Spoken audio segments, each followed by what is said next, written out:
Hi, it's Leslie. We're here today to talk about growing sweet potato slips. Now, many plants start from seeds, but sweet potatoes actually can begin from a sweet potato itself. Last year, from one sweet potato, we harvested 120 pounds of sweet potatoes. So it's a wonderful crop to grow, a huge blessing to have sweet potatoes growing in your garden because summer gardens are traditionally things like tomatoes, cucumbers, and maybe some herbs. And while those are excellent crops, they're not very calorie rich. So if you were depending upon your garden for your food source, you would want to have some calorie crops. And those would be things like white potatoes, sweet potatoes, popcorn that you could turn into cornmeal, and dried beans would be good choices for that. So today, let's just talk about starting those sweet potatoes. So I took one of my smaller sweet potatoes from last year to start my slips. And this is a size that will fit easily into the jar. But if you have a larger sweet potato, you can cut it in half and then use both the halves with the cut side down. So I have my sweet potato. And I'm going to take 3 toothpicks and make a kind of a station for holding it up on the jar around the sweet potato, about halfway down the length of the sweet potato. And then I will put it into the jar and add some water so that the sweet potato is about a third to a half submerged. Set this in a sunny windowsill or in a warm place. It likes the warmth. And that's it. The sprouts will start to grow. You'll have green leaves growing on there, and we'll talk more about that in just a little bit.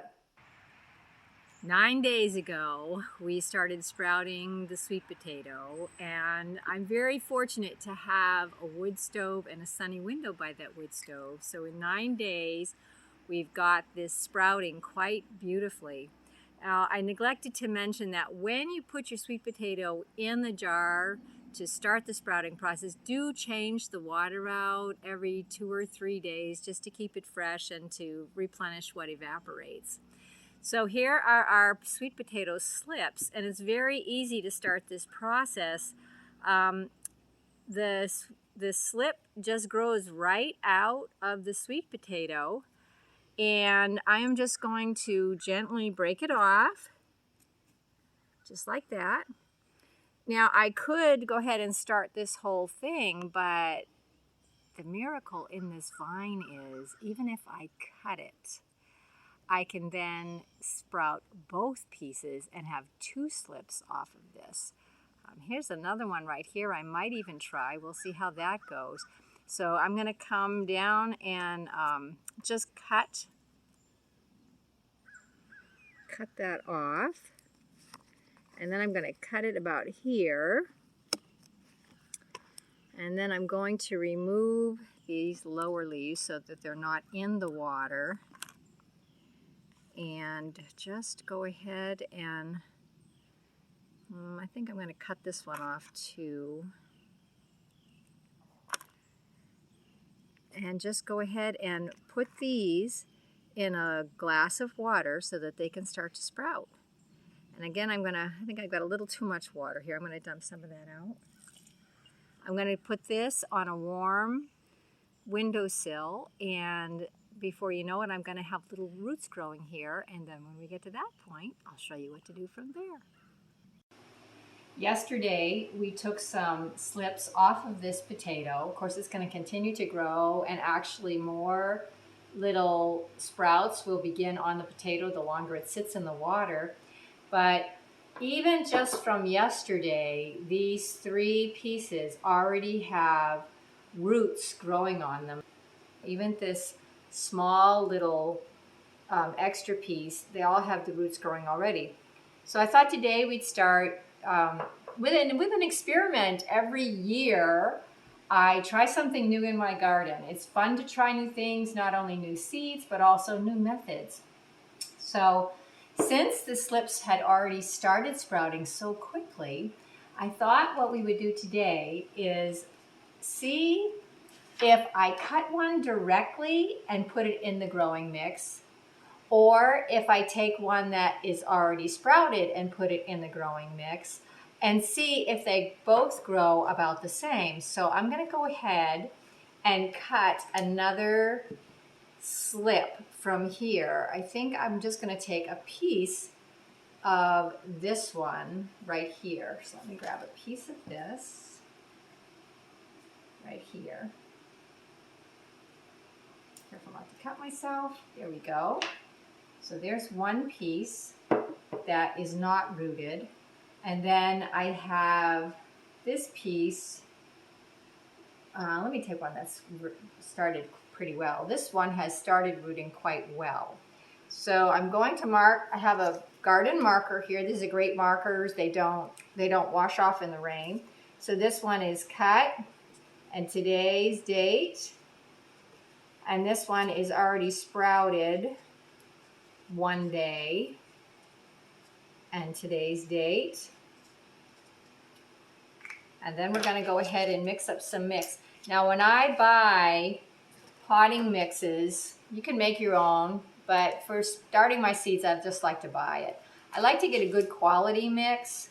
I find that if you buy the cheaper off brands, they often have large pieces of bark or other things in them. So I like to get one that is a better brand. And then we're just going to wet that up, and it takes quite a bit of water, and the container that we're planting in has drainage holes anyway, so if you overwater, it doesn't really matter. It's going to drip out. Let's just stir this all up. Get that mixed in there. Okay. So that is nice and moist. And I like to wet it before I stuff it into my little growing containers because it does consolidate and pack down when it's wet. And I don't want to fill up my container with dry mix and then have half of it shrink down. So I have my container. I'm going to fill 2 of these. This is a container that from plants that I bought somewhere else. And you can sterilize them and wash them and use them again if you like, which I do. So I'm going to go ahead and just fill 2 of these cylinders, or 2 of these cells, with some mix. And I'm putting it in a small little plastic sandwich container here so that when I water it and it drips out, I'm not going to get water dripping all over the place. And then I'm just going to use a marker, and I'm going to make a couple of holes, one for each slip. So let's start with the slip that has the roots already growing on it. I think I need to make my hole just a little bit larger. I want to be nice to these roots. I don't want to damage them in any way. I think I need to make that hole larger. Let's see. All right, so I'm going to just go ahead and pack that one in there. And then this one is just cut. And I'm going to go ahead and put that one in there. We're just going to see if it'll actually just take root just in this nice moist potting mix. So let me go ahead and label them. This one is cut. And this one is sprouted one day and did have roots on it. And we'll see what happens. Because normally I would wait till these sprout a little bit more. But we don't want to be careful when we're transplanting things not to damage the roots. So we don't want big, long roots coming. But these are pretty small. So you never know until you try. So today is January 3rd. And just to recap, on the 20th, we started this sweet potato in the water to begin the sprouting process. Then on the 29th, we cut some slips off and started them sprouting. And then a day later, I cut some more slips, and we took one of those that had not sprouted at all. It was a fresh cut slip, and we planted it in here, and then we went ahead and did the planting of the one that had sprouted just a little bit. Now here, these of course have sprouted quite a bit, and these are obviously very ready to plant, but you would have to be careful with the roots not to damage them too much. I guess they would always sprout new roots. These things are amazingly hardy.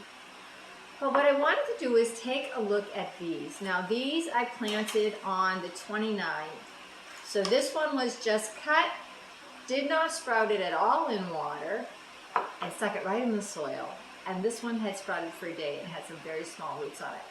So seeing as it's January 3rd and it's way too cold outside for me to be planting these out in my garden, I don't usually plant until mid-May, I thought we would just open these up and see how much they've actually sprouted, so that you can decide whether you want to take the time to put them in water to sprout, or if you want to put them directly in soil or in a planting mix, which would make them easy to plant, because then you can just pop out the whole little cylinder, the whole little container, and put that in the ground. It'd be very easy. You'd have less transplant shock.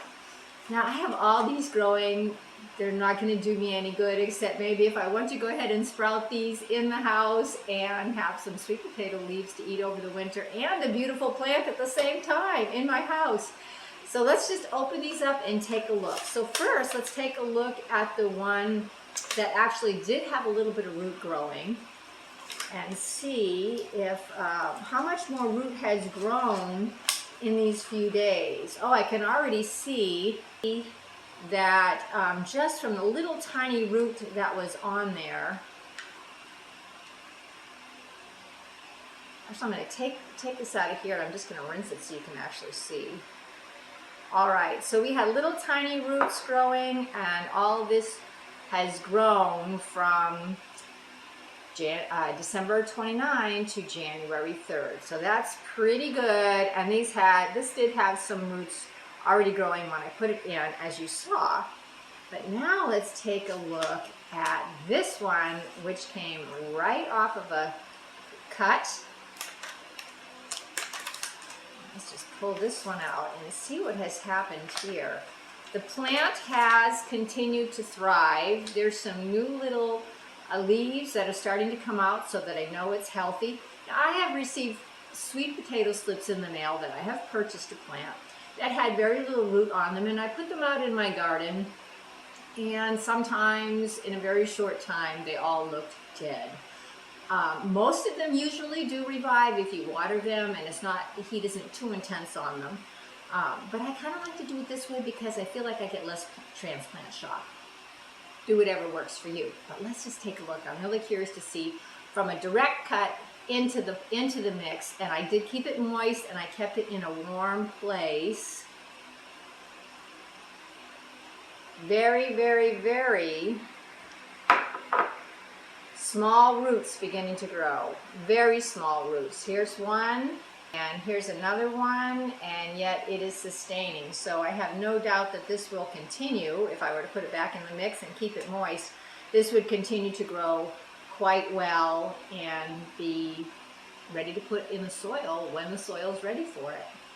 I hope that this series of videos on starting your own sweet potatoes slips has been a blessing to you. I've so enjoyed doing it, and I'd love to hear how it all works for you.